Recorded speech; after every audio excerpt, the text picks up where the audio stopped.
बिस्मिल्लाहिर्रहमानिर्रहीम। अस्सलाम वालेकुम। आज का जो हमारा मौजू है वो है अनपढ़ की मदद। इसमें हम पढ़ेंगे कि हम अनपढ़ की क्या मदद कर सकते हैं, किस तरह से हम अनपढ़ की मदद कर सकते हैं।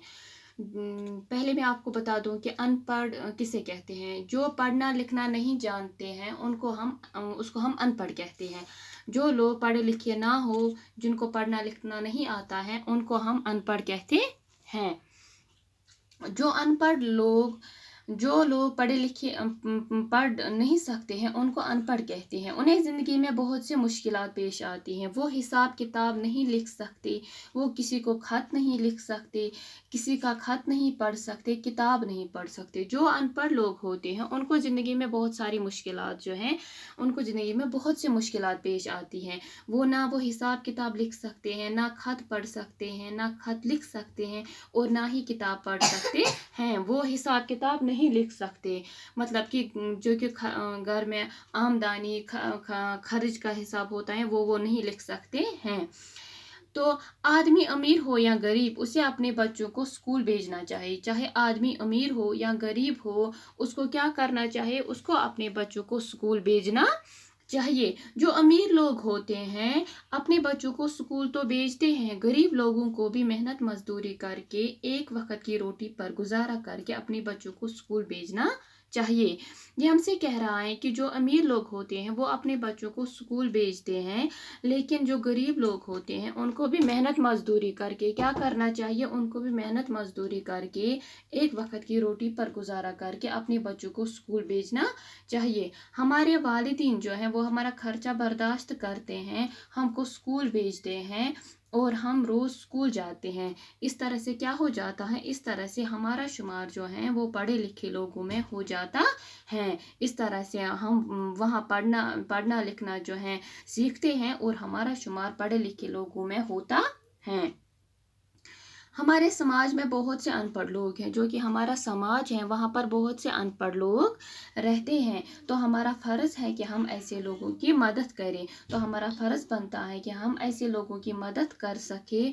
और हम उनको किस तरह से हम अनपढ़ लोगों की मदद कर सकते हैं? अगर उनको ख़त लिखना हो तो हम उन्हें ख़त लिख कर दें। ये हमारा फ़र्ज़ बनता है। हम उन लोगों को अखबार की खबरें जो हैं पढ़कर सुनाए, और कभी कभी कोई रिसाला किताब या मजमून पढ़कर सुनाए। जो रिसाला होता है अखबार जो 7 दिन में 1 माह बाद जो है या 1 माह बाद छपता है, रिसाला उसको कहते हैं। वो अखबार होता है जो 7 दिन में या 1 महीने के बाद छपता है। तो हमें क्या चाहिए? ये हमारा फ़र्ज़ बनता है कि हम अनपढ़ लोग जो हैं हम उनको रिसाला या मजमून पढ़कर सुनाए, अखबार की खबरें पढ़कर सुनाए, या ख़त अगर उनको लिखना हो तो ख़त लिखकर हम उनको दें। तो इस तरह से क्या हो जाता है? इस तरह से जो कि अनपढ़ लोग होते हैं उनको खुशी होगी और वो पढ़ने की अहमियत जो है वो जान सकेंगे। वो पढ़ना लिखना कितना ज़रूरी है, इसकी क्या अहमियत है, वो ये जान सकेंगे। फिर जो है अपने पढ़ाई में भी जो है उनको दिलचस्पी हो जाएगी। और हमारे इलाके में जो तालीमी मरकज़ होते हैं, हमको क्या करना चाहिए? हमको जवानों को, बूढ़ों को, जो कि औरतों को वहाँ भेजना चाहिए, जो कि तालीमी मरकज़ होते हैं हमारे इलाके में। और अगर हम उनको वहाँ ना भेजें तो क्या करना चाहिए? तो घर में ही हम उनको थोड़ा बहुत पढ़ाना लिखाना सिखाना चाहिए। ठीक है।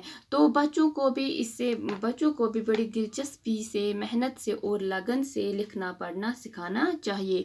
जो बच्चे होते हैं उनको भी बड़ी दिलचस्पी से, मेहनत से और लगन से उनको पढ़ाना लिखाना सिखाना चाहिए। तो इसमें से हमने यही पढ़ा कि हम अनपढ़ की किस तरह से मदद कर सकते हैं, हम अनपढ़ की क्या मदद कर सकते हैं, किस तरह से मदद कर सकते हैं। और जो हमारा वालिदैन होते हैं वो हमको स्कूल भेज देते हैं। इस तरह से हमारा शुमार किन में हो जाता है? किन लोगों में हो जाता है? इस तरह से हमारा शुमार जो है पढ़े लिखे लोगों में होता है। तो बच्चों को भी हमें क्या करना चाहिए? बड़ी दिलचस्पी से पढ़ाना लिखाना चाहिए, और बच्चों को भी बड़ी दिलचस्पी से پڑھنا چاہیے۔ انشاءاللہ جو ہمارا نیکسٹ ویڈیو ہوگا اس میں ہم دوسرے موضوع پر بات کریں گے۔ مجھے امید ہے کہ آپ کو آج کا جو ہمارا موضوع تھا وہ آپ کو اچھے سے سمجھ میں آیا ہوگا۔ اللہ حافظ۔